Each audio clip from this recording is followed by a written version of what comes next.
Hi everybody, this is Erica, licensed esthetician, and I wanted to talk about the things that you can do starting in your 20s or 30s or even 40s, and that can prevent you from wanting to be in kind of a cosmetic dermatologist chair by the time you're 50. And these are things that just basically are preventative measures that keep your skin as intact as it's going to be for, as long as you want. So basically, I think nutrition actually plays a critical role in how our skin ages, and it's sort of downplayed in all of the marketing for skincare. We are obsessed with topicals, and I have been obsessed with topicals myself. But I went sugar-free 4 months ago, and I cut out all processed foods, and I cut out carbohydrates. And my skin has looked a lot better since doing that. It's just made a big difference in my skin. And basically educate yourself and learn about, foods that break down collagen and elastin, and just kind of be smart about your diet. Not only for the most important thing is for your overall health and your wellness, but it also has an impact on your skin as well. So as an esthetician, it's really not my lane to talk too much about nutrition, but really educate yourself. Whether it's, for me, it was like finding, good books and good, doctors on YouTube who gave a lot of education about skincare, just through the process of diet and the difference that it makes in our skin. The other thing I did was I started using SPF pretty regularly when I was in my late 20s, or mid to late 20s. And it wasn't a big thing when I was in my mid to late 20s. It was just not, it just really wasn't on the radar for a lot of people. But I just kind of instinctively knew that it was a good preventative measure for how I would look later on. So what we're talking about is cumulative damage.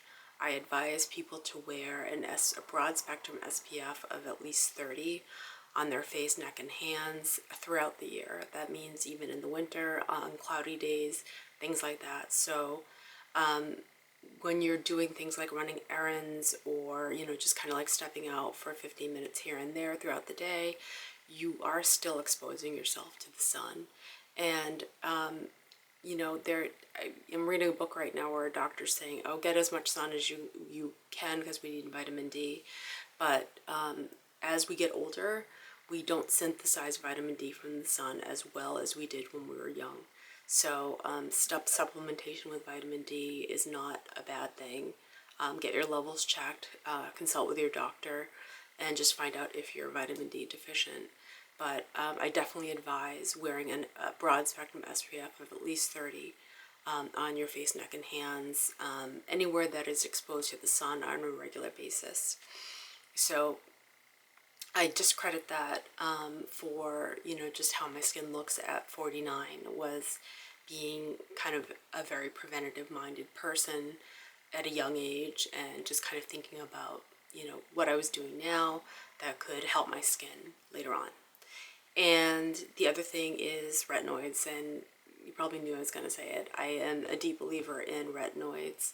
They speed up skin cell turnover, they promote collagen synthesis, they can help with evening pigmentation, they actually can even just help with acne and things like that. They have sort of a broad reaching benefit to skin.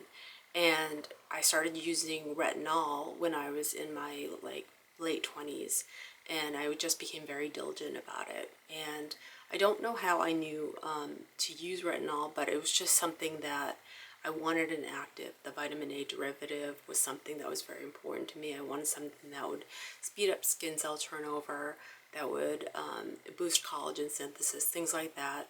And I started using that when I was at a pretty young age, and I just was really consistent about it. Did I always think I was seeing results from it? No. But I think now that I'm 49, it's definitely something that has kind of paid dividends. So I am now on tretinoin. I've been on it for about, I think, 5 years.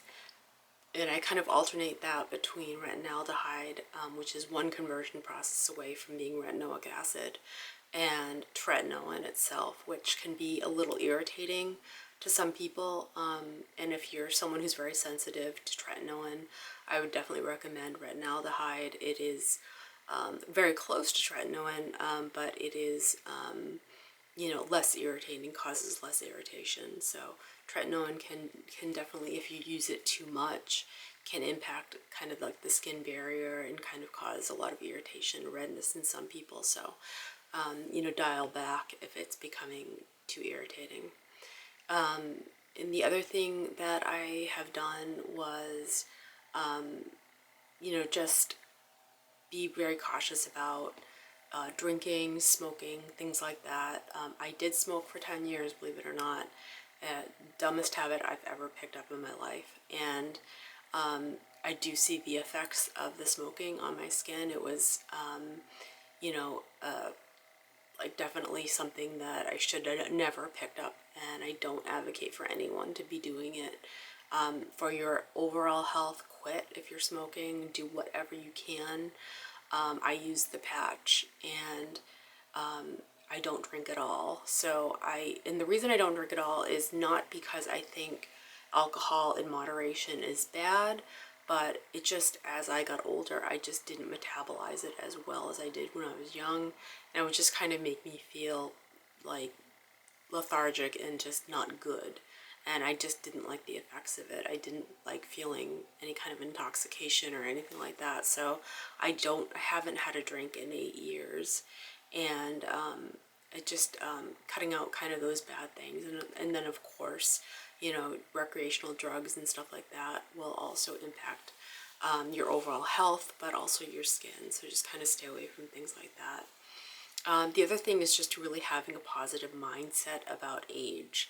So instead of saying, I was following this YouTuber for a while, but she kept posting videos saying that aging sucks. And this is an absolutely beautiful woman who seems to have it all, and she's kind of dwelling on the fact that she's getting older. And I think really be careful about, put a good filter on who you're watching and kind of like who you're surrounding yourself with, and just your own self-talk about age.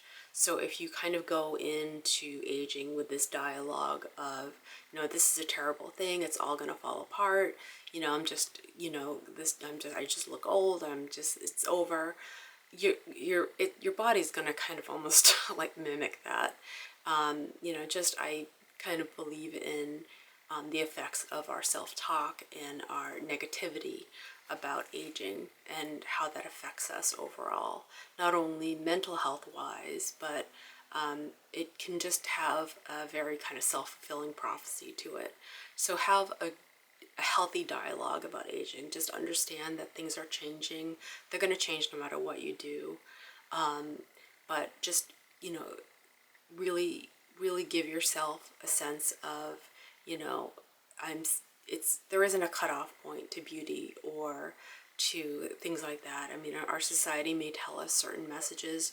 Be really careful about how you're taking in those messages and things like that. So that is, I think, really critical in how you look at aging. So, turning at 40, 50 next year is, going to be kind of like a shock, but I really look at it as what is the dialogue I'm telling myself about this? Am I going to say, oh, it's just all over? This is where it all goes to crap. That's kind of thing. I've seen people who are a lot older than me who just have a very optimistic and enthusiastic outlook on life, and that is really critical to, just how you age. I really do think that it has a very important factor. And I do believe in putting antioxidants on your skin, and it's critical to find a good vitamin C serum. I've gotten kind of interested in coenzyme Q10 and resveratrol as well. I do take them, internally, but putting a good, vitamin C serum, and by good I mean a vitamin C serum that has the right pH, that's actually going to penetrate the epidermis and is going to put an active form of vitamin C on your skin. So that will protect you from some of the oxidative stress that we're all faced with every day. So that could be pollution, smoke, internal stress, things like that. A good vitamin C serum, what I look for is L-ascorbic acid, which is the most studied form of vitamin C, and it is, really just kind of the most proven as far as its efficacy. Now, the problem with L-ascorbic acid is it is highly unstable. So you want to see stabilizers like ferulic acid and vitamin E that kind of add to basically the potency of it as well.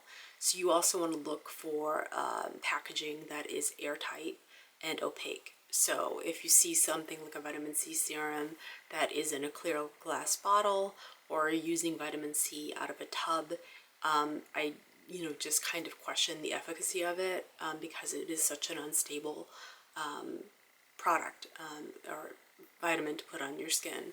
But it is very effective at preventing oxidative stress against your skin, and it can help with boosting the efficacy of your sunscreen, as well as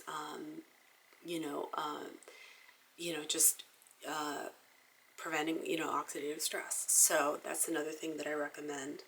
And also just really kind of control your stress as much as you can. And I know it's so much easier said than done. But if you're a chronically stressed person, I've worked with people that are just in a chronic state of stress, and you really have to modulate your own stress levels. We all deal with stress.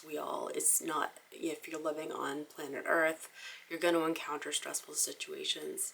And whether it's I took a transcendental meditation this year, and it just helps. They've said that it actually, can lengthen your telomeres, which are basically, kind of markers of aging. So the longer the telomere, the kind of the more sort of anti-aging you're actually providing to your body. So, whether it is meditation, if you can only fit in 10 to 15 minutes a day, or, your outlook on life and just your outlook on situations, those kinds of things are all going to show up on your face. If you're just a very high stress, that cortisol production and things like that, that can wear down basically our bodies, including our skin. So that is my advice on just how to kind of age as well as you possibly can, and to not really need to go into the cosmetic dermatologist's office and get a ton of procedures done. So I have had nothing done to me. I've never had Botox, I've never had fillers, I've never had anything done. So this is all just work that I've done on myself, and some would argue, oh, I could look so much better if I did all that. I feel good about myself, and it's really not about pleasing other people, but when I look in the mirror, I'm pretty happy with what I see. So those are my recommendations, and I hope you guys have a great day. Thanks for watching. Bye.